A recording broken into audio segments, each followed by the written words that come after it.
কুমিল্লার হোমনায় উপজেলার মাইজচর শুভারামপুরে মাদক ও চুরির বিরুদ্ধে প্রতিবাদ করায় মোহাম্মদ আরিফুল হক সরকার নামে মিথ্যা মামলা দিয়ে হয়রানির অভিযোগ উঠেছে স্থানীয় মাদক সম্রাট শরীফ ও তার সহযোগীদের বিরুদ্ধে। বুধবার বিকেলে উপজেলার চান্দেরচর ইউনিয়নের শুভারামপুর এক গ্রামের যুব সমাজের আয়োজনে মিথ্যা মামলা প্রত্যাহার ও মাদক ব্যবসায়ীদের শাস্তির দাবিতে মানববন্ধন ও বিক্ষোভ কর্মসূচি পালন করেছে এলাকাবাসী।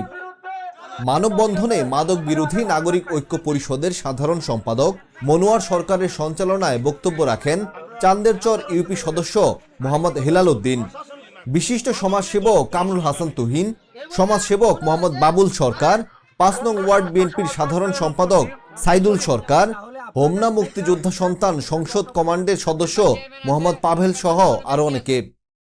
এ সময় বক্তারা বলেন, তোমরা মাদক ছেড়ে সসম্মানে বেরিয়ে আসো, তোমাদেরকে ফুলের মালা আমরা বরণ করবো। মাদকের বিরুদ্ধে পক্ষেই থাকো, মাদক নিয়ে তুলে থাকো, মাদক খেলাবাড়ি করো, তোমাদেরকে জুতা পালা দিয়ে আমরা জেলখানায় পরিণত করবো। অথচ প্রশাসন পুলিশ এদের বাড়িতে হানা দেয় না, হানা দেয় নিরীহ বাড়ি দেখাচ্ছে। উন্নত থানা প্রশাসনের প্রতি বিনীত অনুরোধ, জোর অনুরোধ করছি, এই শরীফ আলিমের শরীফ যার বিরুদ্ধে একাধিক মামলা, আবু কালাম যার বিরুদ্ধে একাধিক মামলা, এদের গঙ্গেরকে অনতিবিলম্বে আইনের আওতায় আনা হোক। যাচাই বাছাই করিয়া আমরা আসামি ধরেন আর মামলা করতে হলে আমরা যাচাই বাছাই করে প্রশাসনের দৃষ্টি আকর্ষণ করছি, আপনারা খুব যাচাই বাছাই করবেন। আর এখানে আসলে যার মধ্যে তার ধরে নেবে, এটা না, এটা সঠিক না, বুঝে নিবেন কে মাদক খায় কে না করে। গ্রামবাসী মুরব্বী আছে, তারাতে বুঝিয়ে পরে আপনারা আসামি ধরতে। বক্তারা আরো বলেন, মাদক শুধু যুব সমাজ নয়, গোটা জাতির ভবিষ্যতের জন্য হুমকি। প্রতিবাদ করলে যদি মিথ্যা মামলায় ফাঁসানো হয় তাহলে কেউ আর মুখ খুলবে না।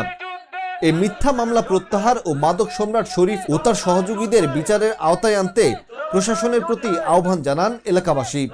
এ বিষয়ে তদন্তকারী কর্মকর্তা এএসআই সজীব রহমান জানান, বিষয়টি অত্যন্ত গুরুত্বের সাথে তদন্ত করা হচ্ছে এবং প্রকৃত দোষীদের বিরুদ্ধে কঠোর আইনি ব্যবস্থা নেওয়া হবে।